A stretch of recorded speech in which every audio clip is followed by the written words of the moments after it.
Hello, and welcome to another edition of Cosmic Destiny or Cosmic Dust.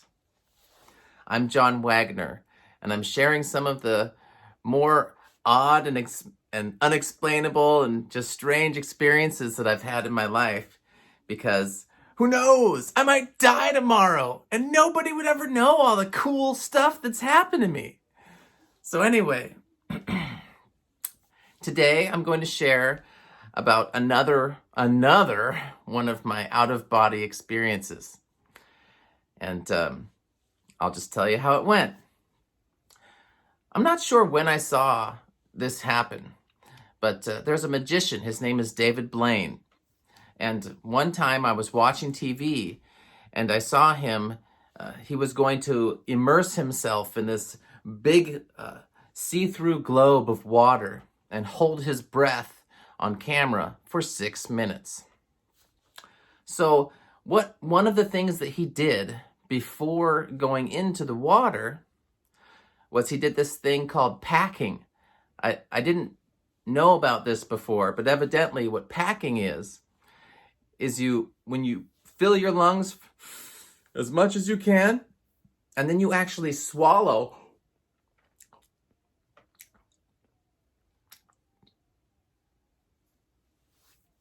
and you swallow air into your lungs, and you can pack more and more and more on top of your lungs.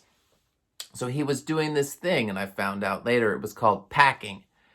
Anyway, he was not successful. He failed in his 6-minute mark. I think he came up at 5 minutes. Anyway, I was in Taiwan, and I was doing a little trip down to the south of the island. And I was with my friend. We were both riding motorcycles, and we stopped at this little spa, right? There's a lot of hot springs all over Taiwan because it's a volcanic island, and there's just hot springs everywhere on the tops of mountains, on river gorges, up in mountains. It's just beautiful. There's hot springs, hundreds of hot springs throughout the island. So this was just another hot spring. And as is pretty common with hot springs, there are cold springs too. It's very common over there to have a spa, even if it's not a natural hot spring, they'll have different hot pools and cold pools. It's really cool. And the cold water is cold, because it's moving. It's cold. So on this day, I was with my friend in one of these hot spring spa resort type things. And they had various pools, and one of them was a very deep, dark, cold pool. It was deep, probably 5 feet deep, which is pretty deep for a really cold pool because they can be dangerous. They're that cold. So I told my friend I was going to get in the cold pool and try something. So I got into the cold pool, and it was freezing cold. I mean, it's cold, right? And I filled my lungs, and then I did that thing that David Blaine was doing called packing. So I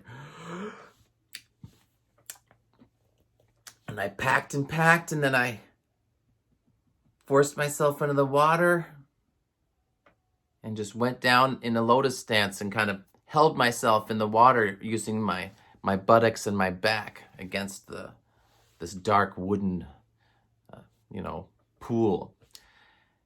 It was interesting because this cold pool was really dark. It was like a dark walnut colored wood, and it had some motion to it. There were some jets in there, but it was cold. So as I'm sitting at the bottom of this pool, right, in this cold, cold area,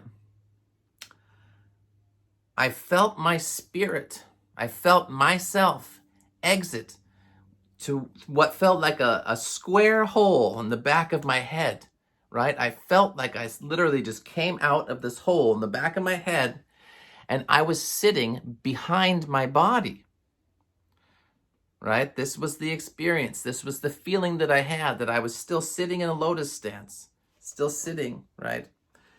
But my body was in front of me. in the water, and I was behind my body. I had just exited my skull. And I was sitting there going, wow, this is really great. What an amazing experience. And as I was sitting in the water, because I could feel my body, I had no desire to breathe. I had no burning sensations in my lungs. I was totally relaxed. I felt as if I could have stayed that way for hours. I'm breathing harder now than I was feeling any kind of discomfort in the pool. So as I sat behind myself, I started to wonder. I was like, I wonder how long I've been underwater for. What would happen if my body decided to breathe and I was outside of my body? What would happen then? Would I die? So I started to think about it, and I was like, maybe I should go back into my body and stand up, right?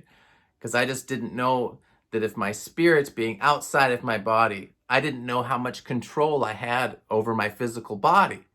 If it inadvertently decided to breathe while underwater, where would that leave my spirit, right? I didn't want to leave yet.